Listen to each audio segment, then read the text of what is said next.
ஒரு மனுஷன் வாழ்க்கையில முன்னேறக்கூடாதுல்ல, ஏதாவது பண்ணி ஜெயிக்கணும்னு நினைச்சிடக்கூடாதுல்ல. நான் என் மனைவி கிட்ட இருந்து பிரிஞ்சு வந்துட்டேன். திருநங்கை வைஷ்ணவி உங்களுக்கு இப்ப சந்தோஷம் தானே அப்படின்ற மாதிரி தான் நாஞ்சல் விஜயன் ஷேர் பண்ணிருக்க இந்த ஒரு போஸ்ட் இப்போ பயங்கர வைரலா போய்கிட்டு இருக்கு. எல்லாருக்குமே தெரியும் நாஞ்சல் விஜயனுக்கும் அண்ட் மரியா அப்படின்றவங்களுக்கும் கல்யாணமாகி பெண் குழந்தையுமே இருக்கு அப்படின்னு. இவங்களோட லைஃப் நல்லா போய்கிட்டு இருந்த சமயத்துல பிரபலமான வைஷ்ணவி அப்படின்ற திருநங்கை ஒருத்தவங்க நாஞ்சல் விஜயன் தன் கூட பழகி தன்னை காதலிச்சு ஏமாத்திட்டாங்க, அதுக்கப்புறமா தான் மரியாவை திருமணம் செஞ்சிருக்காங்க அப்படின்ற மாதிரி ஒரு புகார் அளிச்சிருந்தாங்க. அது சோசியல் மீடியால பயங்கர வைரலா போய்கிட்டு இருந்துச்சு. எல்லாருமே நாஞ்சல் விஜயனை சரமாரியா கமெண்ட் பண்ணி கேள்வி எழுப்பிட்டு இருந்தாங்க. இதுக்கு நீங்க பதில் சொல்லியே ஆகணும் அப்படின்னு சொல்லிட்டு. அதனால நாஞ்சல் விஜயன் அவருடைய மனைவியோட சேர்ந்து ஒரு வீடியோ வெளியிட்டு, நான் ஒன்னும் திருநங்கையான சகோதரி வைஷ்ணவியை வந்துட்டு ஏமாத்தல, நான் சோசியல் மீடியால பிரபலமாகணும், பிக் பாஸ்குள்ள போகணும் அப்படின்னு சொல்லிட்டு தான் வைஷ்ணவி கிட்ட பழகினேன். அவங்க நான் பழகின விதத்தை இப்படியெல்லாம் யூஸ் பண்ணி நான் நல்லா இருக்க இந்த சமயத்துல என்னோட பேரை கெடுக்கிற விதமா அவங்க ஒரு செயல் செஞ்சிருக்கிறது எனக்கு மனசுக்கு ரொம்பவே கஷ்டமா இருக்கு அப்படின்னு சொல்லியிருந்தாங்க.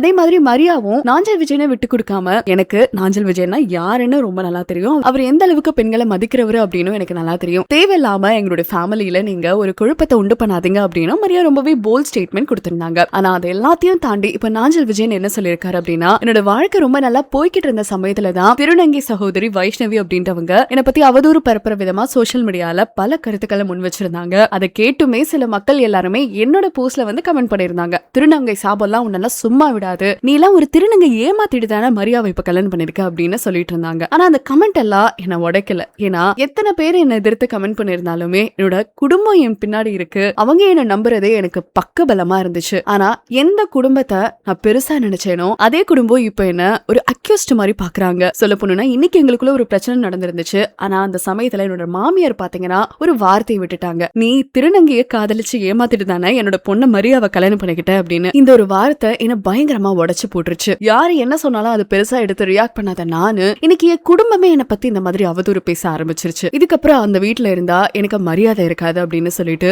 மரியாதையும் அவங்களுடைய குடும்பத்தையும் நான் விட்டுட்டு வந்துட்டேன். ஒரு சான்ஸ் வேணும், பிக் பாஸ்குள்ள போகணும், ஒரு நல்ல எலிவேஷன் என்னோட லைஃப்ல தேவை அப்படின்னு சொல்லிட்டு திருநங்கை வைஷ்ணவி ஒரு சகோதரனா பழகினது மிகப்பெரிய தப்பா போச்சு. என்னோட குடும்பத்தை பிரிச்சுட்டீங்க, திருநங்கை சாபம் பழிச்சிருச்சு, இப்போ உங்களுக்கு சந்தோஷம் தானே, நான் என் குடும்பத்தை பிரிஞ்சு வந்துட்டேன், நீங்க சந்தோஷமா இருங்க, நல்லா இருங்க அப்படின்ற மாதிரி தான் மனசுடைஞ்சு பேசியிருந்திருக்காரு நாஞ்சல் விஜயன். இதை பத்தி ஏதேனும் கருத்துக்கள் இருந்தா கமெண்ட்ஸ்ல தெரிவிச்சுட்டு போங்க. இதே மாதிரி பல்வேறு விதமான அப்டேட்ஸ் தெரிஞ்சுக்க நமக்கு ஹாலிவுட் வட்டாரம் சேனலை சப்ஸ்கிரைப் பண்ணுங்க.